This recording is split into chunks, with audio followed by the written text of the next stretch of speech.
It's been over 2 years since the work began to replace virtually all the streets in downtown Youngstown. And with the work now moving onto West Federal, downtown business owners are concerned about the months ahead. Downtown Concerns is our top story tonight at 10. This afternoon inside V2, downtown Youngstown business owners met to discuss what to do with another summer of road construction all around them. They go on TV and talk about how, we're working with the businesses and the detours are posted. Nobody's ever come to, how can we help you? Nobody's ever worked with the businesses down here. A major concern is parking. A row of spots on Federal Street now gone since the construction started at 20 Federal Place. The business owner suggested allowing parking behind the Voinovich building. Jeff Kurz owns the bars Rise and Imbibe. He's also a lawyer with offices downtown. My office is on Commerce and Phelps.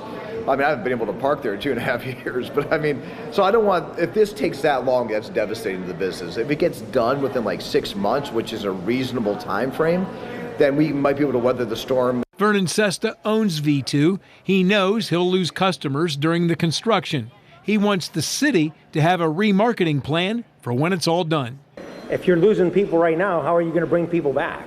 So, they got to figure out a way to, hey, this is downtown again, we got everything beautified or whatever it is. Let's get people back downtown. Also mentioned at today's meeting was the possibility of getting grants from Ohio's Small Business Administration that would help during construction. They're looking to the city administration for help in getting those grants.